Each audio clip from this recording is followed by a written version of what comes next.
Welcome to No Comics for Old Men. This is a little rant on Lunar distribution and DC Comics. Little state of comic industry. So I got an email from Lunar. It said, hey, you didn't buy $125 worth of comics this week. We're not going to ship you your books.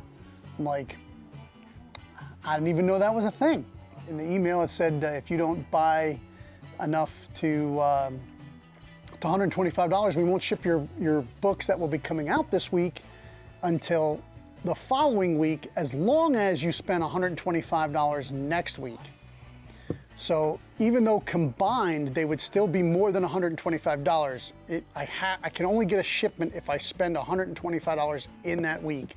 So if I go 3 weeks in a row where I don't do $125, I will not have my DC Comics for 3 weeks. How is it my problem that you didn't put out anything that I want to buy? They'll have 4 Batman books come out on this 1 week, and yeah, I'm doing 5 of each Batman book, but then they'll have a week where there's like Aquaman, like stuff that people don't want to buy. So like they were like, oh, everything counts. Like you can buy trade paperbacks, you can buy hardcovers. I don't really deal in that kind of stuff. Well, you can get back issues that we have available. Well, I looked at the back issues and nothing that I could buy for back issues was available. They were all sold out. So they can't even like charge you like more shipping for ordering less? Shipping doesn't even count in it.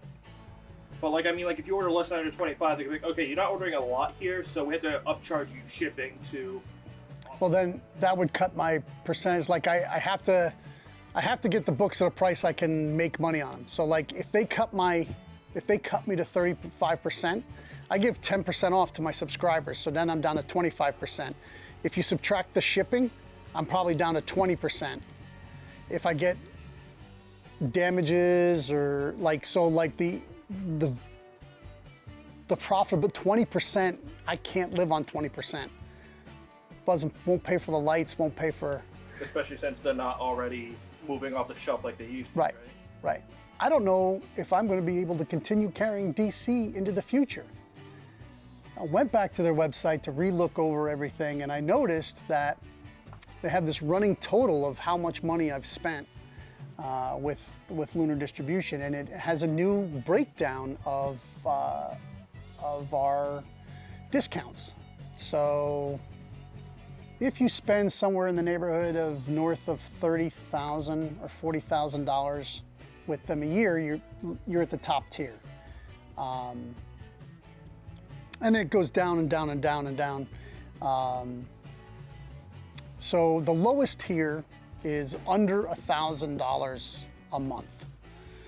So like $12,000, under $12,000 a year. They cut you from 50% to 35%. So when we were with Diamond took you down to 45%, and then the lowest you would ever get was a 40%. So, and then it was, all right, you have 6 more months, and then you have 6 more months. So if I get dropped to 35%, it will take me 6 months to get back up to the 50%, and I will have to spend a lot more money in DC, a lot more money in DC. So, because right now, DC's not pumping out a lot of books, right? They're, maybe 10 books a week. How am I supposed to reach these numbers when they're not producing enough product for me to buy? DC no longer has a Facebook page for dealers, retailers to contact them. They don't have a phone number. Lunar doesn't have a phone number. You have to contact them through emails or through, they do have like a chat thing on their website. That's what we're looking at. We're looking at, maybe DC is going to get rid of the small comic shops. The only other option is maybe some of the other local comic shops that are within 50 to 75 miles from me, maybe having the same issue, that they can't reach that number, and maybe we're all going to have to go in together, and that we're all going to, since we get the books almost a week in advance from DC now, that maybe we can, if we pool all of our purchases together, we can stay at 50%, and then just they'll arrive to one location, and then either we're going to have to drive it to them, or you're going to have to pick up your books someplace else.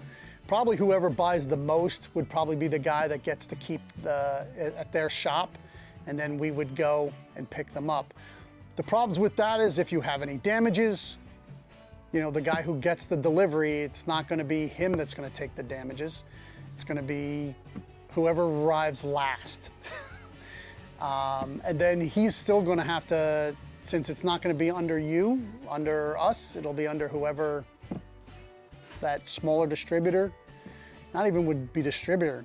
I mean, this is how comic distributing started. Comic shops who had a bigger clientele, Jeppy's Comics, which is turned into Diamond Comics, that's how he did it. He started distributing for a bunch of smaller comic shops in his area. And then he just kept growing that business until he was Diamond Comics. It looks like we're headed back to that old system of getting a couple of comic shops that are not too far apart together to buy books so that we can get our books weekly.